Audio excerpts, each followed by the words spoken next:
A lot of them, specifically our Black boys, are struggling with their identity and Mhm. their relationship with masculinity. And there's a generational gap that I think we should pay more attention to between our current teens and how they navigate life versus their parents' expectations. Mm, So that's causing a lot of confusion and mhm. anxiety.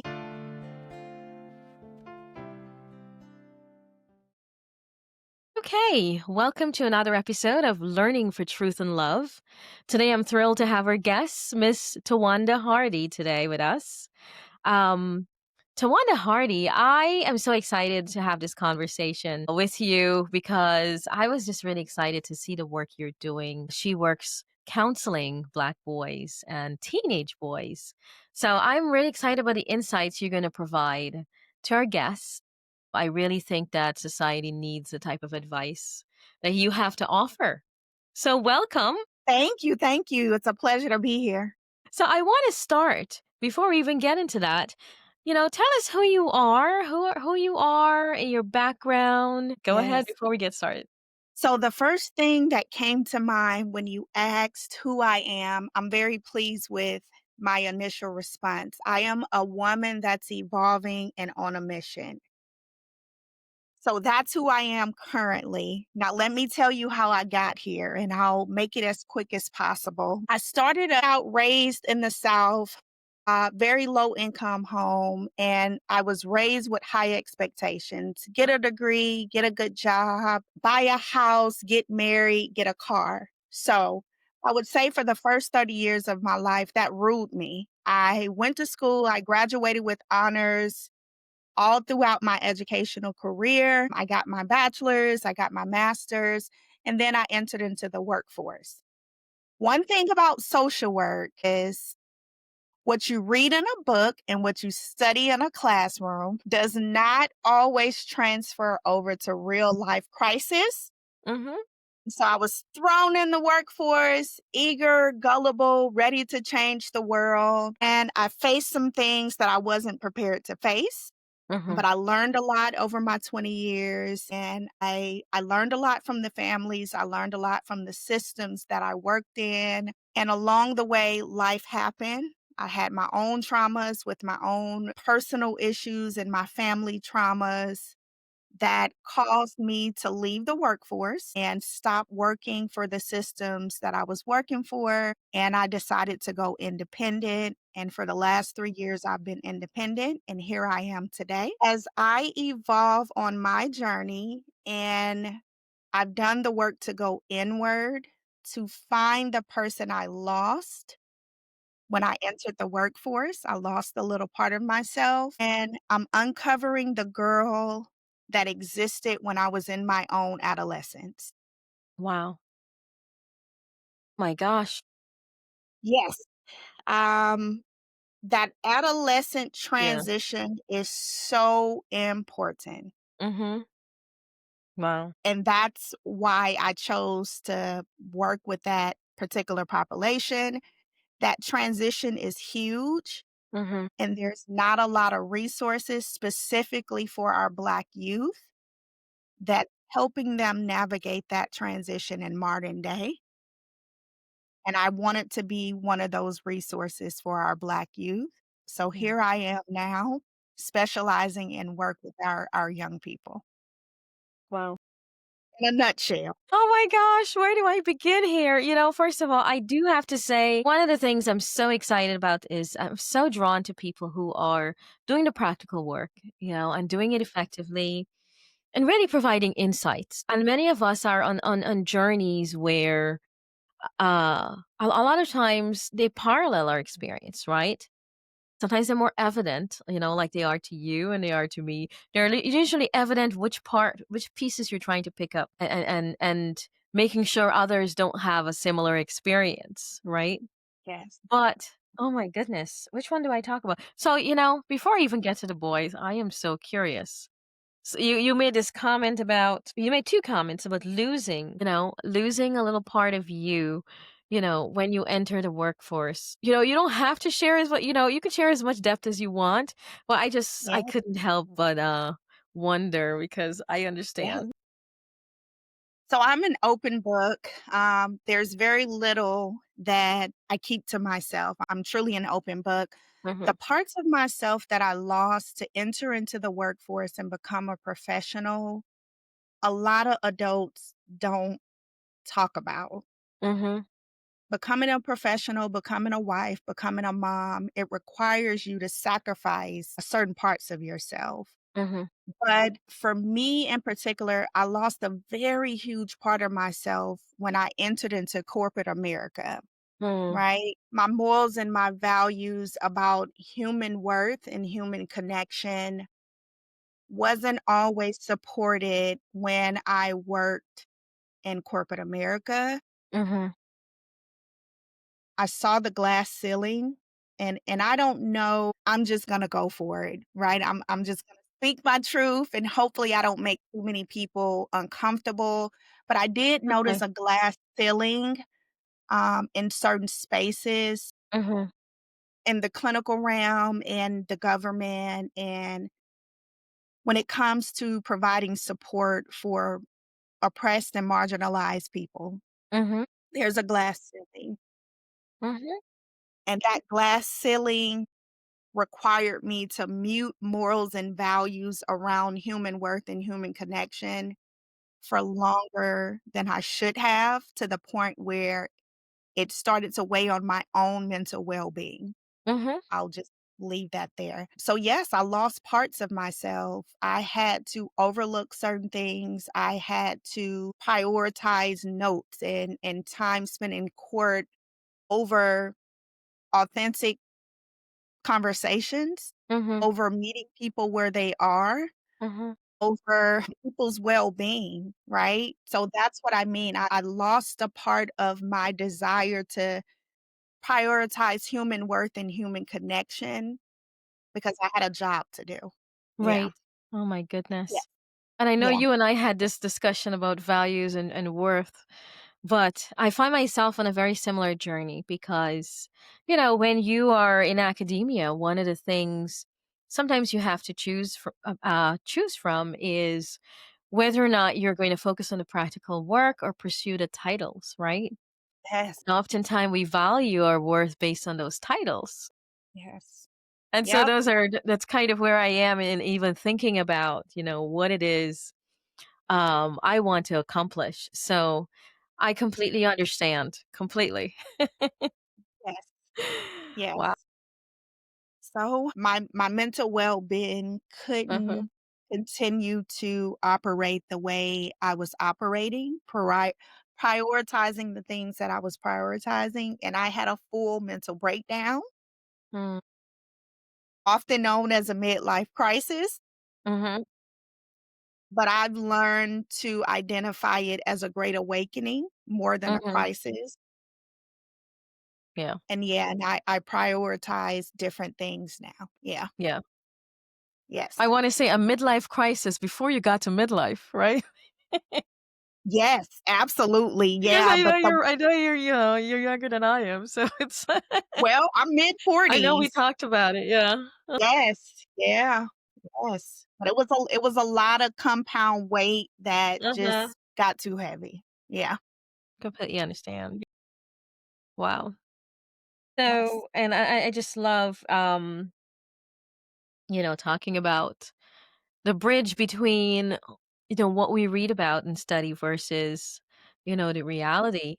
Tell us, how did you so coming from there and coming from working in systems to wanting to do what's practical, right? Talk about your transition and what you did next to lead you where you are. So over the 20 years, I worked with youth in a lot of different, environments. I've worked with foster care youth, aging out of foster care. I've worked with military youth. I've worked with detained youth in a lot juvenile facility. Over the 20 years, I recognized patterns, right? The youth that I work with suffered with low confidence. They suffered with weak resilience skills. The smallest little thing would trigger them or set Mhm. them off. And they also struggle with finding out who they are and where they belong, which is normal for Mhm. adolescents. That part is Right. normal. And over my time and my experience, I recognized that a lot of the crisis that the youth I work with was preventable, Mhm. right? With these Mhm. practical skills. Mhm.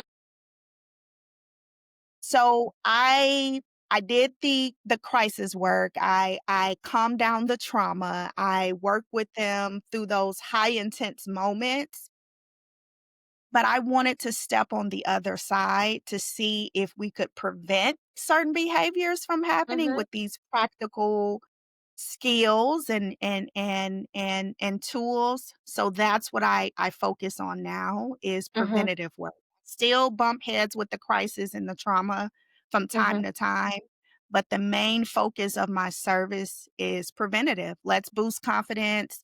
Let's Mhm. teach them resilience and how to navigate the ups and downs of life. And let's Mhm. give them a space to figure out who they are as they're becoming and teach them the skills to have healthy connection. So that's what Wow. I do on the preventative side. Wow, that's amazing. And I know we're dying to know what those skills are and how to do so. But I'm Yeah. so curious, going back to what you said, I was like, I can't stop writing notes here. So you talked about, working with foster care, military detained youths, and there were some patterns. And that some of the patterns related to things that are preventable. What are some example of those you mentioned skills and Yes. low confidence and weak resilience. I'm so curious about if you can expand a little bit more on them because I'm curious about them from so many different angles. Yes. What they are, what their sources are. Yes. Yes. There are increasing rates of youth suicide, Mhm. youth self-harming, feelings of depression and isolation, right? Mhm. Social anxiety. The numbers keep going up. Yeah. They're going up. As our clinical tools improve and advance, these numbers shouldn't be going up, Mhm. right? So again, the practical skills, in my opinion, we have to prioritize the practical skills. We got to try something we haven't always tried, Right, right? which is Because these numbers as we advance as a profession, and this is across the board, not just for our youth, rates Mhm. of depression, rates of suicide, rates of Mhm. self-harming, rates of social anxiety, rates of feelings of isolation are increasing. Mhm. So I think it's important for us to step back and look at those comparisons and say, what are we missing? Right. Yeah. Wow. It's interesting you said that because even though I mean my work is preparing educators. And more as I do this work, I find myself going into the psychology end of things Hmm. just to really figure out how do you empower, right? It's like instead of me dealing with this tiny issue, what is the bottom line? Yes. And I've started more and more doing things to deal with the bottom line. And when you deal with the bottom line, it's powerful, but not everybody knows how to address those bottom lines constructively. What do you find are some of the reasons that the rates are going up? Like, what have you come across? And I'm comfortable with silence, Catherine. I hope you are too. Sometimes I have to take a minute to go inward. Mhm. And this is one of those moments because I could respond to that question in a lot of different ways from the I could food we're imagine. eating to the power of the media. So I could respond to that question in a lot of different ways. Yeah. This is what I gathered from my teen group, right? So I let my teen group know I was going to be on a podcast. And entering this podcast, I wanted their voices to be heard over mine.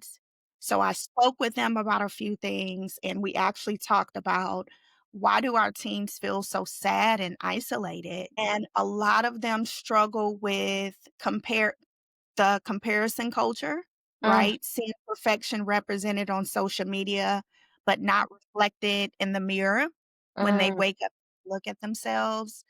A lot of them, specifically our Black boys, are struggling with their identity and mhm, their relationship with masculinity.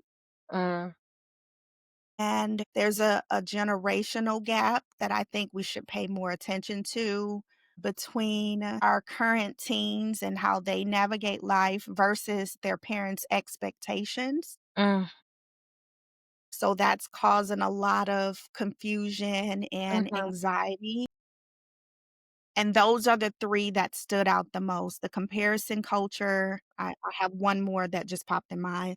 The comparison culture, they're finding their identity, which is normal, mhm, but what's not normal, what I have noticed more in the last few years than I did versus my first few years in social work, are Black teens are struggling with their relationship with their own masculinity.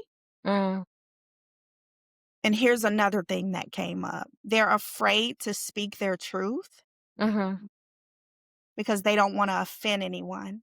People are so sensitive to mhm, perspectives that are different from their own. mhm, I'm afraid we've gotten to the point where people are afraid to disagree. mhm. So those are just a few examples of things spoken directly from the youth groups that I work with that they're struggling with, right? Yeah. Oh my Yes. gosh.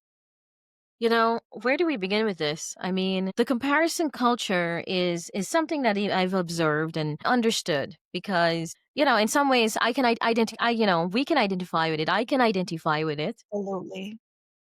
And really the struggle to really make sure and I should say I separate myself from what it is, whatever is being portrayed as what Yeah. we should be. Yeah. Boy, we see it so Yeah. visually everywhere. Yes. Um, the negative impact of that, you know? Yeah. And Yeah. this is also one of the reasons it's led me to focus on Black representation, right? Because the Mm. depths of understanding that it's not about just, and people don't really get it's not just about, the surface things that sometimes we talk about. There's a depth to that. Yes. It's interesting you said that because one of the things I do and I've intentionally done, I finally found, a church that we've been frequenting, right? Because I've been exploring and going to different ones. And one of the things that drew me to this is you have quite a few elderly members and men who and also women, which I was really happy about. There were women involved. But the elderly men there were vulnerable with their stories. They were ministers, they would talk about it in a way that my son can learn from their experiences. Mm. That was so rare. I mean, I tell you, going church hopping, that is so rare, for that culture to be, as in touch with the things that might have caused them shame and how they changed. Yes. Yes. Yes. Yes. There's a lot of healing potential in Mhm. those intergenerational conversations. Mm. And that's one of the things that the teen themselves mentioned. They feel so disconnected from their parents Mhm. because the way their parents learn to navigate in our society is different from their current navigation in modern day society. Mhm.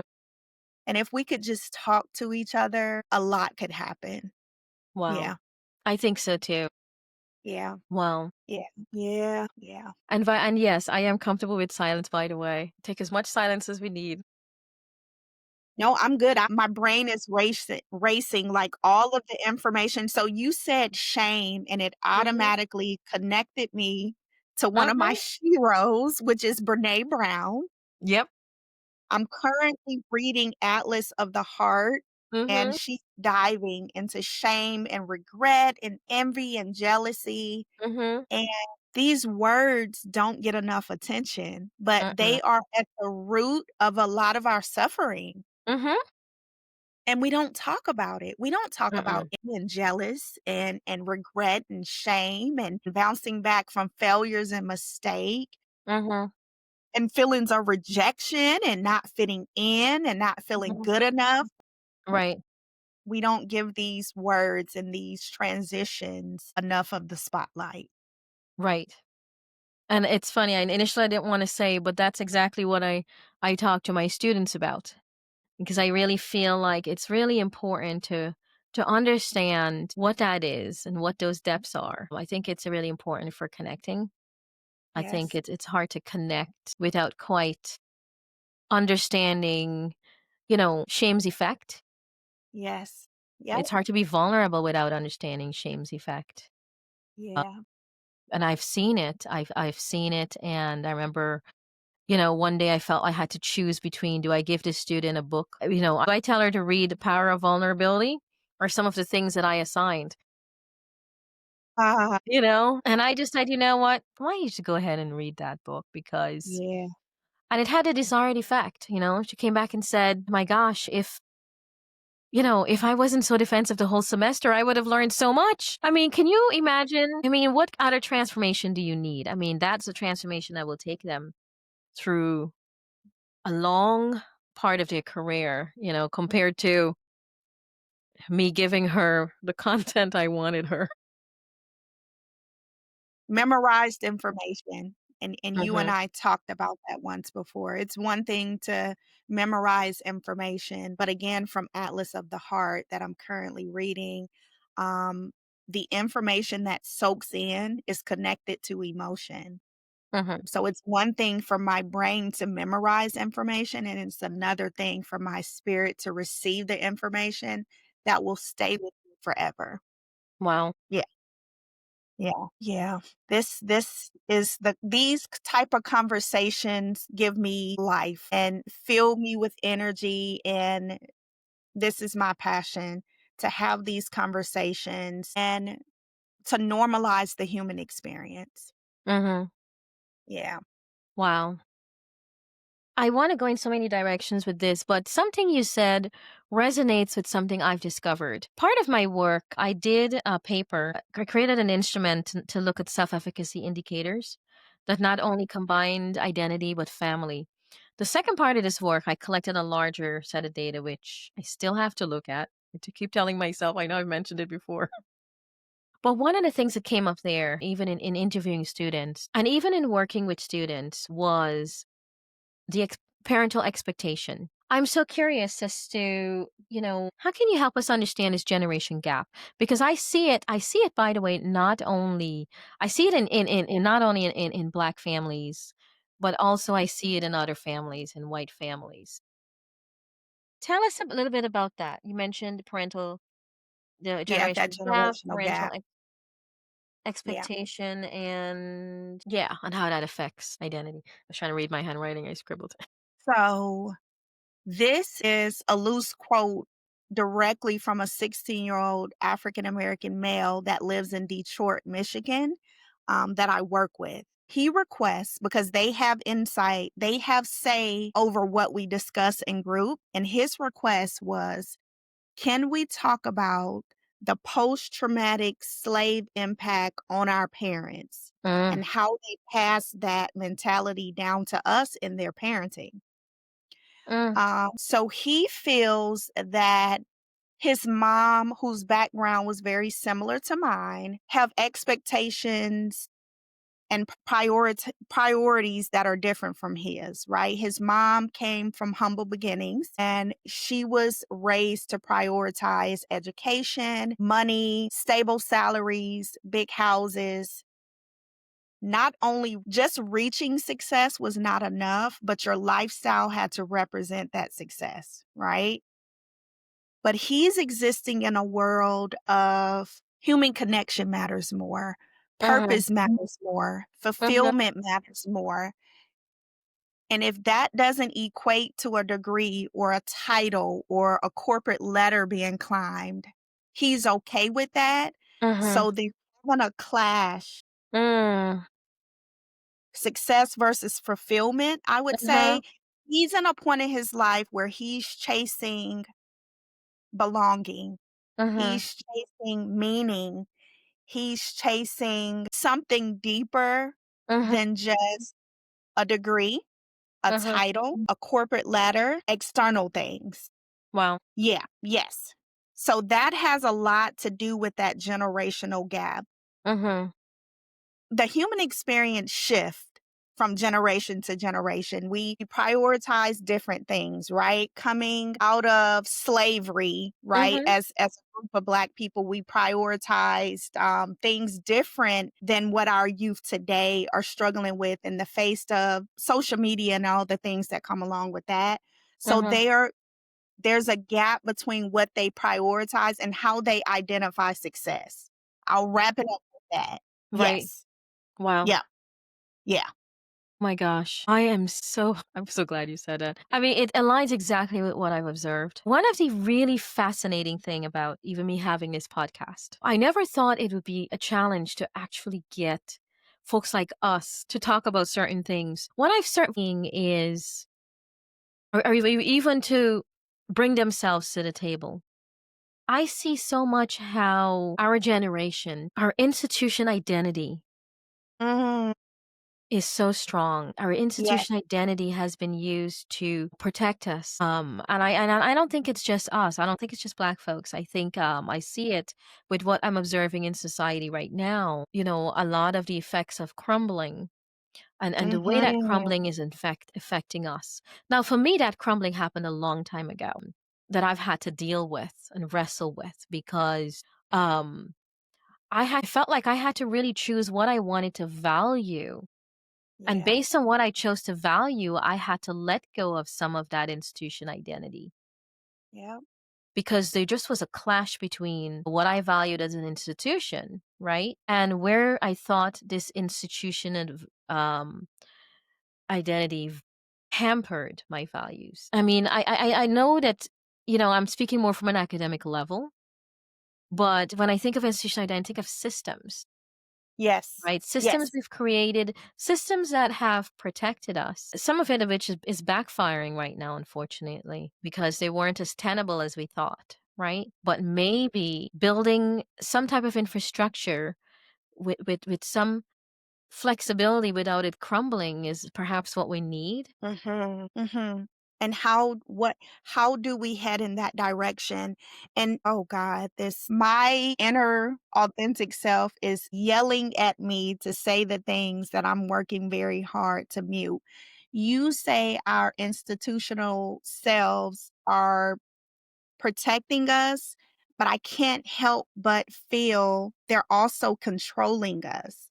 Let's Absolutely. yeah, yeah. And I 100, 200%. yeah, Please say so it. that Don't mute that authentic self. okay. I That's know my goal.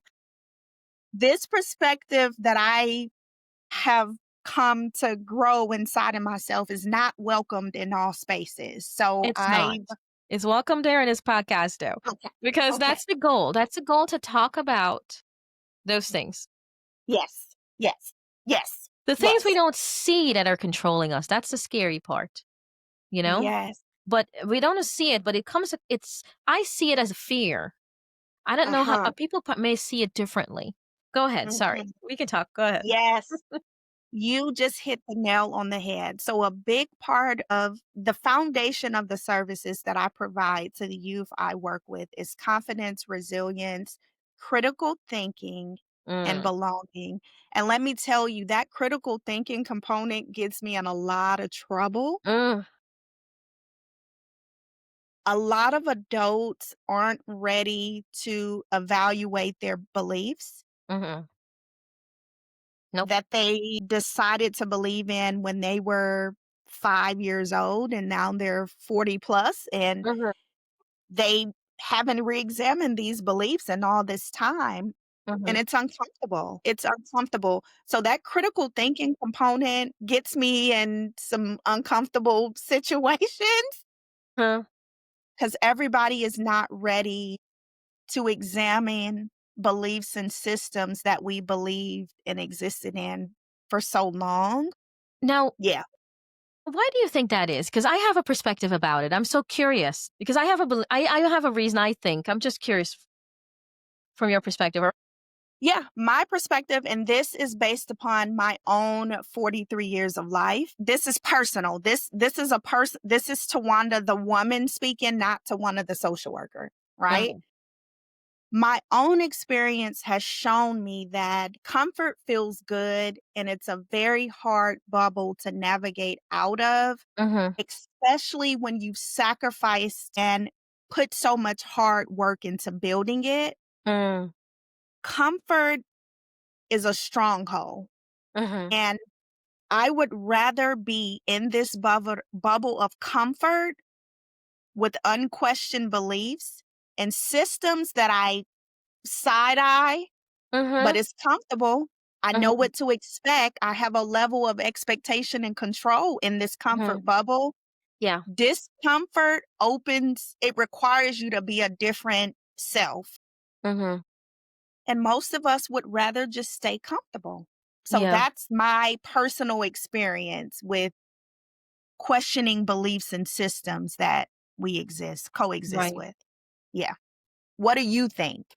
So it's comfortable because it's safe. It hasn't harmed us yet, right? And most That's people's the perspective. question. What? Well, It hasn't harmed us? I don't know. harm, you don't see the harm. That's the thing. That's why you don't think it's harmed you yet. Now, those who are able to see the harm are able to foresee Yes. that others don't see the harm. But the harm Yes. is right there. It's right around the corner. Yeah. It's coming, right? Yes. Yeah. But my thinking was also one of the reasons we're not ready to look at them is what are you going to replace it with?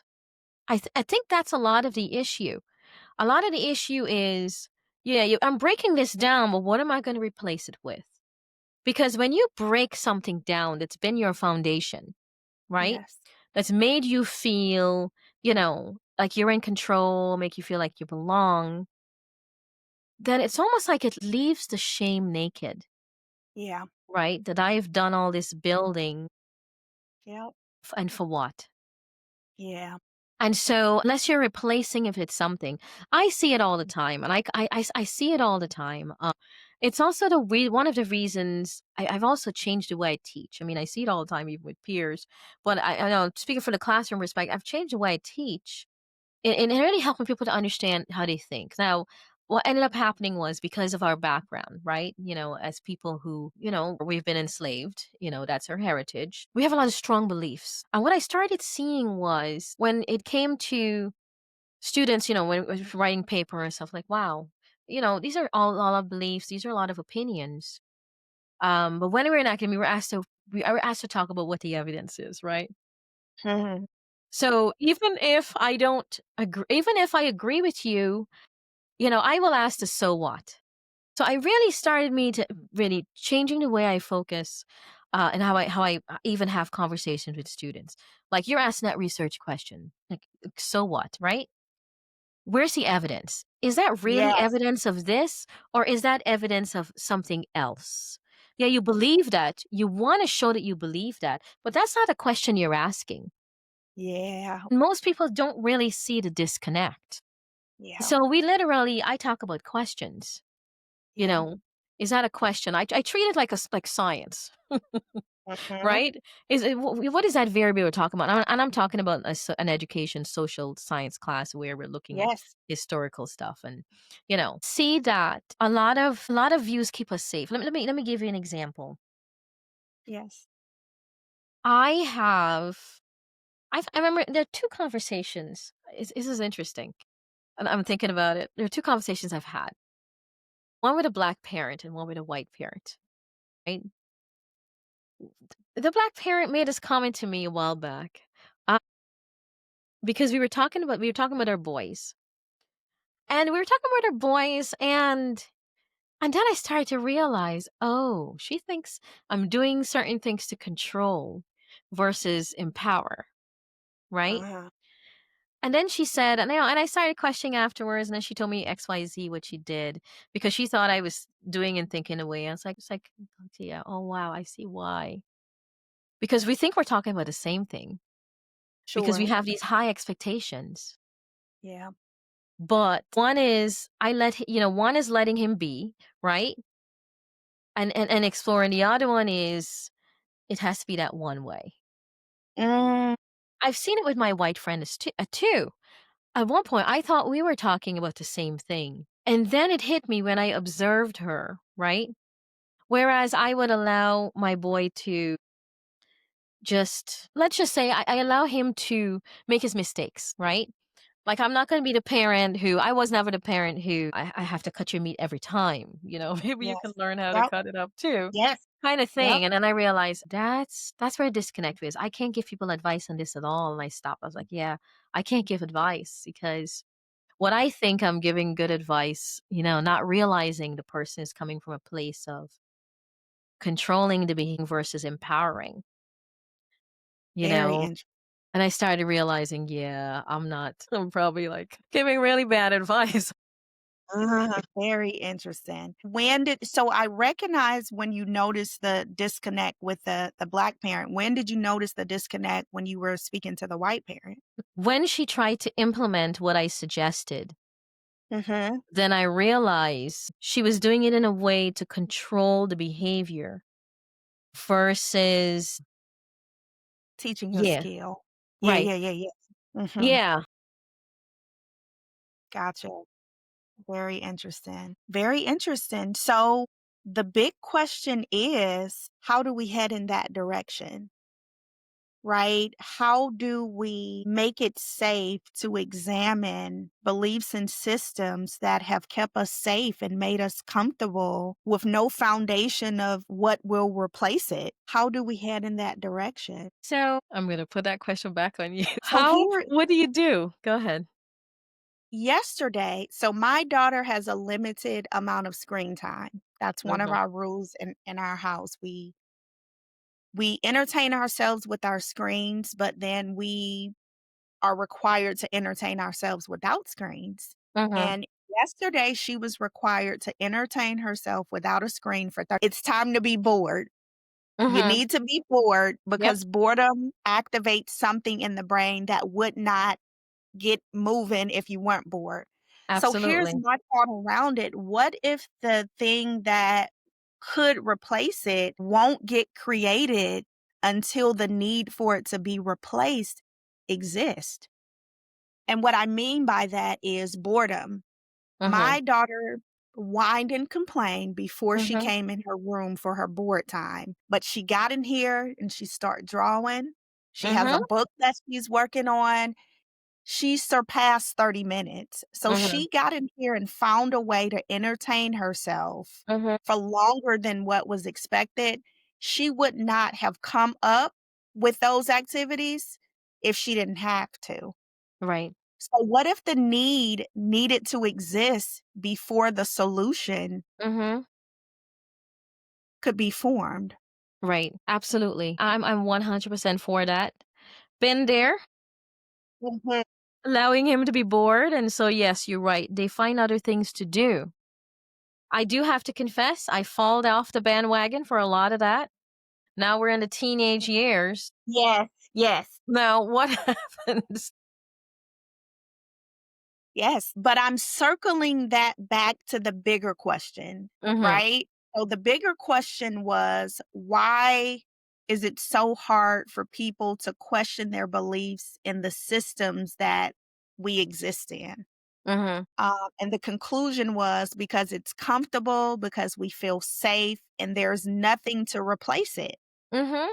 So I'm Yeah. circling that boredom example back to the bigger question. Mhm. What if the solution can exist until the void is there? Wow. Boredom required her to create something that she would not have created if she wasn't forced to be bored, Mhm.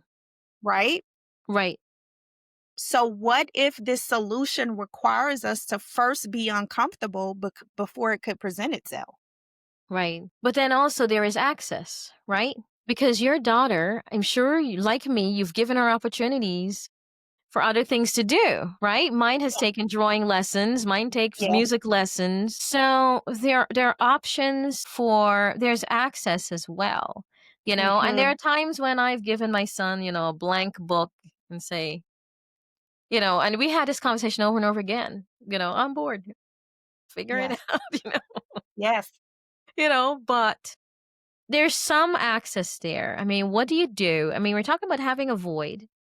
I Mhm. imagine that there's a healthy way to have a void, and then there's a unhealthy way to have a void, right? What do you fill that void with? What if there's nothing there that you think can fill the void with? Now, growing up, even if it seems like there's nothing, there is something, right? Because you're Yeah. also trained to do other things, right? You help wash dishes, you help Yeah. with, Yep. with Yep. different things. You sit down and watch the sky if you have to. Yeah. But we often today feel like there is nothing to do, even if previously you could pick 100 things. Yes. So, what do you do when you have that void? Fill that void? That's a very good question. And the void could definitely go one of 2 ways. It could definitely be filled with unhealthy things. It could, or it could be healthy. So that's a good point. What do you do to fill the void? Is that a personal question for me, or is that just like a general question? That's a general question. Just thinking back on, you know, we're thinking of, teenage boys, right? Mhm. And Mhm. their struggles with identity. Yes. We're talking about the generation gap. So the question Yes. is, what are some practical skills and tools, right? How do we boost confidence? What do we do to help them? Give them space to reflect, to talk things through, Mm, even if they don't have it all figured out yet, hmm. and to be confused. Give them To be space to what? be confused. To be Okay. confused, right? And allowing not knowing to be okay. Mm, Yes. okay. The void that they are feeling because of the comparison culture, because of the generational gap, because of the feelings of isolation, a lot of that void gets addressed when they're in a group with their peers and they recognize, "Oh, it's not just me." Mm, It's validated. Validation from their peers go a long way. Space to reflect.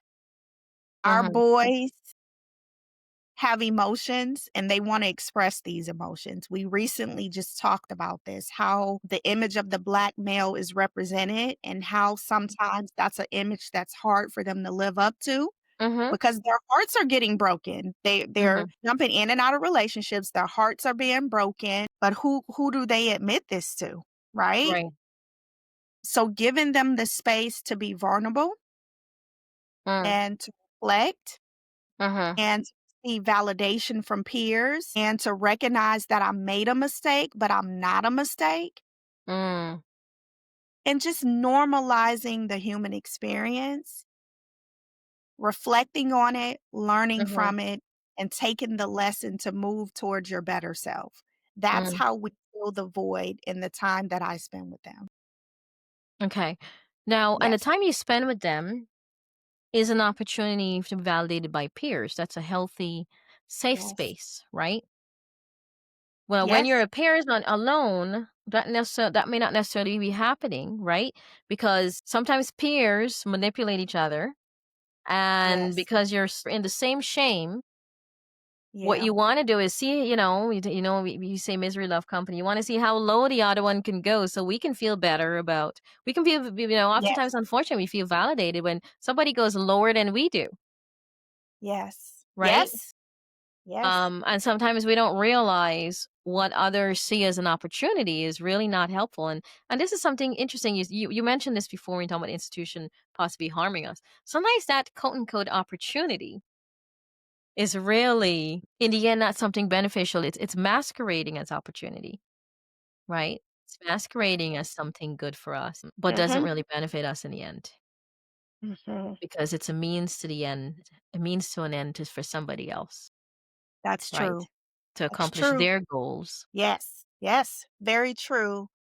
And that's where the good clinical facilitation kicks in, Mhm. right? To create environments where we can help them form healthy connections, right? We can help them belong in spaces where it's safe to be vulnerable, and you're able to get different perspectives on how to navigate things Mhm. versus being in a group of peers who may be trying to cause you harm and there's no one there to help you look at it from a different angle.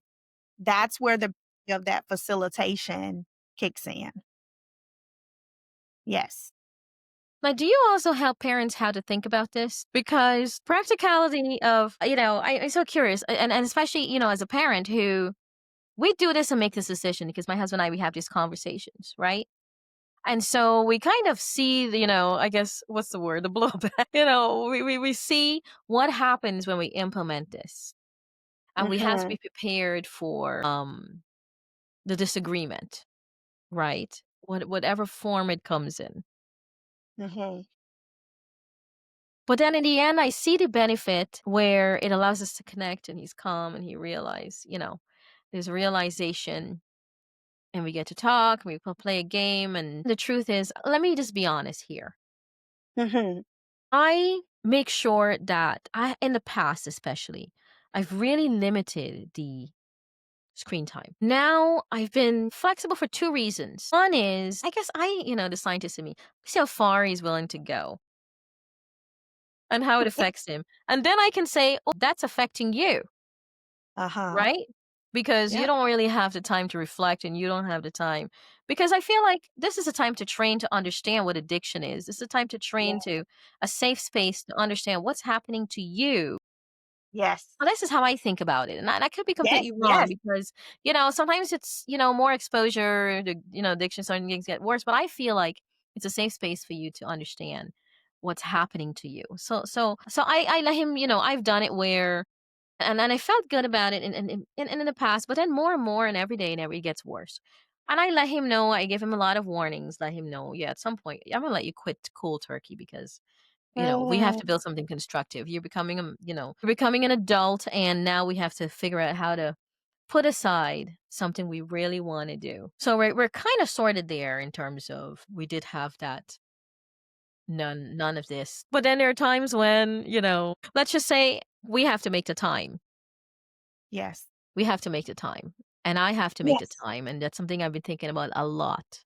Where do I find the time? I have to make big Yes. decisions, which may be career decisions, so to make sure I have the Mhm. time, right? So how do you work with parents to help them understand? Do not work with the parents as often as I would like. The parents are less available than the teens, right? Like Physically or they emotionally? Sorry. listen, that's a whole nother conversation. Yeah. Whole nother conversation. Mhm. One thing I can say about the parents who trust me with their teens, they recognize the need to Mhm. have certain conversations, even if they're not ready to have them yet themselves. Mm. So I can Mhm. appreciate that, right? Yeah. Nice. But at the end of every session, whether it be a private session or a group session, at the end of every session, I send a recap to the parents and I give them a conversation starter. This is beyond just this 60 or 90 Mm. minutes that they're spending with me. Nice. I make an effort to incorporate the parents in between the time that we meet. So I'll Mhm. send them a recap. This is what we talked about. For example, this week we just talked about fitting in versus belonging. And this is what we talked about. Keep the conversation going. Ask your young person who's the person in their life that they feel they can show their most authentic selves to. Like Mhm. keep the conversation going. Mhm. Yeah. So I incorporate the parents a little, not as much as I wish I could. Mhm. You just planted a seed, but I do my best to keep them engaged beyond just the 90 minutes that they're with me. Mhm. Yeah. Wow. That's Yes. amazing. Yeah. It's amazing what you're doing. I mean, I've had students who, and black students who, a different occasion, they'll say, yeah, when I was in school, my white peers used to get this type of help and they would get pulled out or they would, but I realized, it never happened for me. And, like it was normal to see in a white peers get that type of help. And I think it's great that more of our black parents and black kids are, because I mean I've even if it's just helping you build awareness of who you are. Yeah. That's one of the things I've recognized, and I got my son just to, just have give him somebody to talk to and help build awareness. Yes. Yes. Yeah. It does take time though. And I'm guilty. I do this work for a living. I have a 10-year-old daughter. And some nights I cringe, Mhm. full transparency. I I am. cringe by how little time I spent with my own daughter, and it's making me emotional just thinking about it. Time, prioritizing that time Mhm. is important, right? Yeah. Yes. Yeah. Yeah, and it's hard. We're balancing a lot. It's hard, but it's necessary. Yeah. Same here. Same here. Because you're doing this work. At the end of the day, you're tired. Yes. And that's pretty much what has happened. Yeah. Left him to his devices, and of course, what does he do? Now, the other concerning thing, though, is it's not just what does he do. I see how actively folks are actively engaging and manipulating our kids Mm, so that they want to revisit some of these whatever game sites. And I saw it the other day, and he had it on. I was like, "Up, see, he's manipulating you. He wants you guys to get him as much viewership by encouraging you to like the person was making a comment about, "Hey, look, if I reach, 400, many. I was, Yeah. or whatever it was." I was like, Yep. "Oh my gosh." That's a little Yes. bit more obvious that he's really reeling these kids in. Yes. That part scares me a little bit, and that's also why my goal, he's gonna quit that whole I've already Cold turkey. I've already limited 1, and now some of these, YouTube videos. And mostly, because I wanna deal with what happens when you quit, right? What happens when, you know what happened? What's happening? What's happening with your identity, Yeah. when you attach yourself to something that's not real? Mm, What are you replacing it with? Catherine, that could be a whole lot deeper than just video games. What happens when you build your identity on something that's not real? Mm, I think I'm gonna make a workshop out of that to discuss it with my teams because that was a deep one, and it goes wow. deeper than just video games. Mm, Like I said earlier, the young Black boys that I currently work with, a few of them are struggling with their identity, their mhm, sexual identity, what it means to be masculine versus feminine. mm, And that circles back to what you just said about what happens when you build your identity on something that's not real. wow. Our boys are struggling with their sexual identity in a way that why am I the only one bothered? I don't know, but our boys are struggling at a great rate with their sexual identity and finding the balance between their masculine energy and their feminine energy. Yes. Can you what does that mean? Boy. And Okay. I'm trying to figure out how to think about that. Specific example, right? I have a 16-year-old male that I am currently working with. He requests to take hormones to stop his masculine. He requests to take a med. He requests of his parents to take a medication to stunt his hormonal growth, right?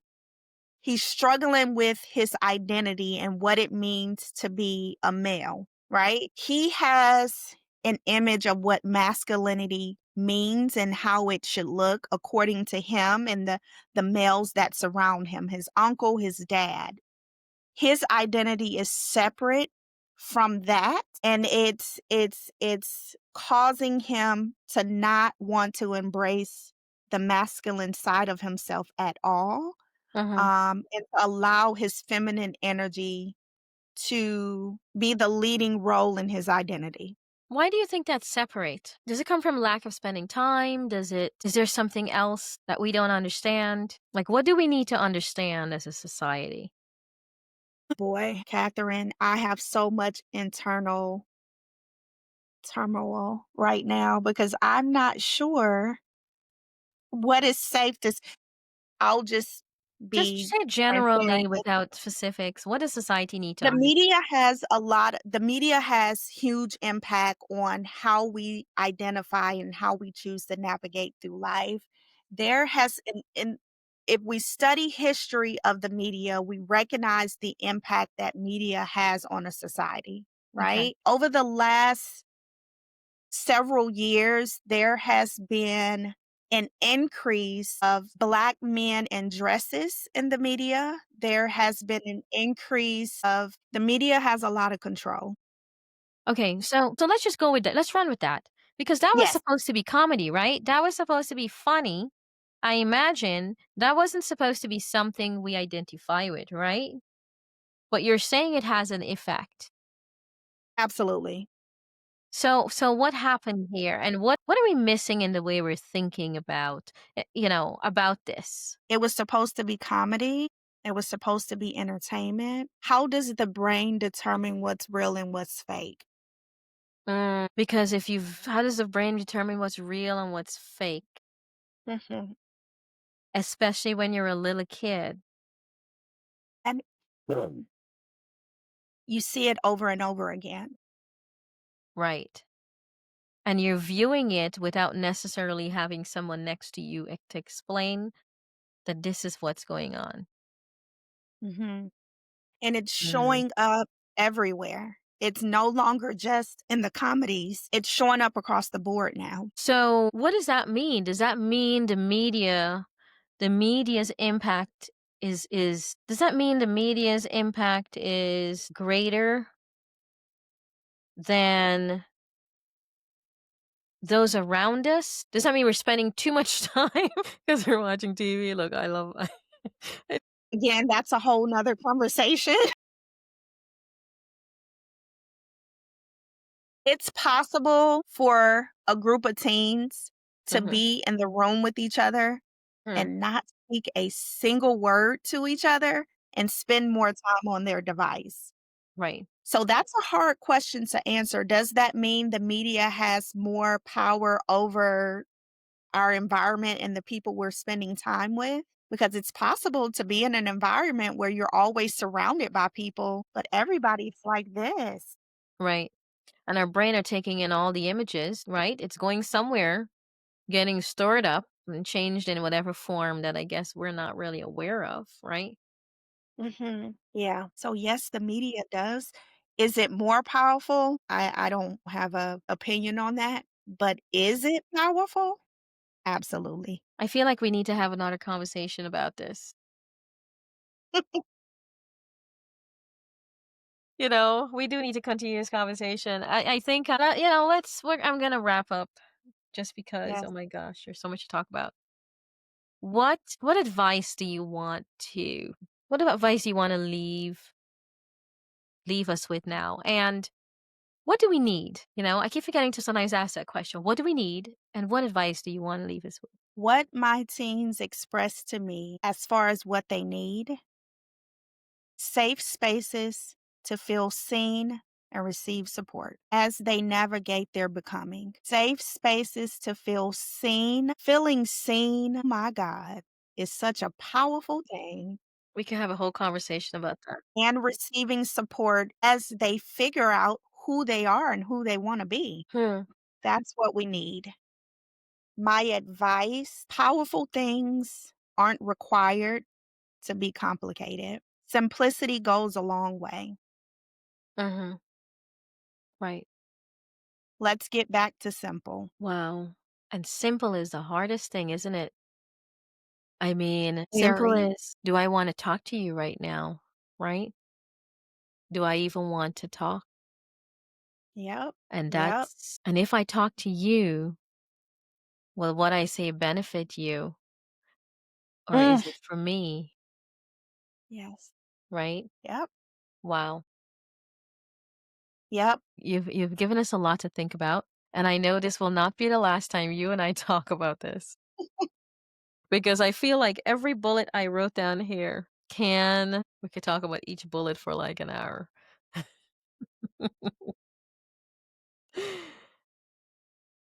Wow. Yes. Well, thank you so much. Thank you so much for joining. I know that this conversation can go in so many directions and it can go on. Thank you. Truly my pleasure. So, if you like this episode, please like and subscribe so that you can be alerted for the next episode. Thank you for joining Learning for Truth and Love.